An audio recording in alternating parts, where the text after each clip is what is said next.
So Faraday's law explanation. For this, I have connected the diagram as shown in the figure. See, the circuit consists of a galvanometer and a loop. So here there is no battery, so we might not get any deflection or reading in the multimeter. So here instead of galvanometer, I connected a multimeter here. Now when I am going to move a bar magnet inside the coil, if I am going to place it inside the coil, there is no reading in the galvanometer. There is no movement, means there is no reading.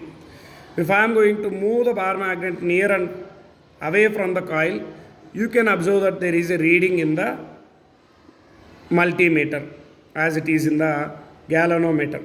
So this shows there is an induced EMF produced in the coil. Induced EMF produced only because of induced current generated in this coil. So when there is induced current in the coil which produces induced EMF, this induced EMF is known as production of this induced EMF is known as electromagnetic induction. Electromagnetic induction. So Faraday's law help us to understand what is induced EMF generated in this coil. So this electromagnetic induction, which is nothing but Faraday's law of electromagnetic induction.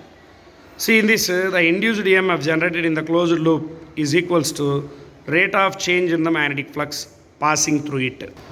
So mathematically we can explain this Faraday's law.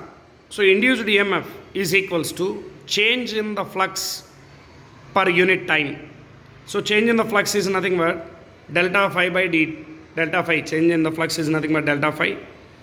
Time, with respect to the time, we are going to calculate this induced EMF. So epsilon is equals to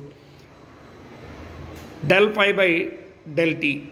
So this equation is nothing but Faraday's law of induction, where we can find the induced EMF.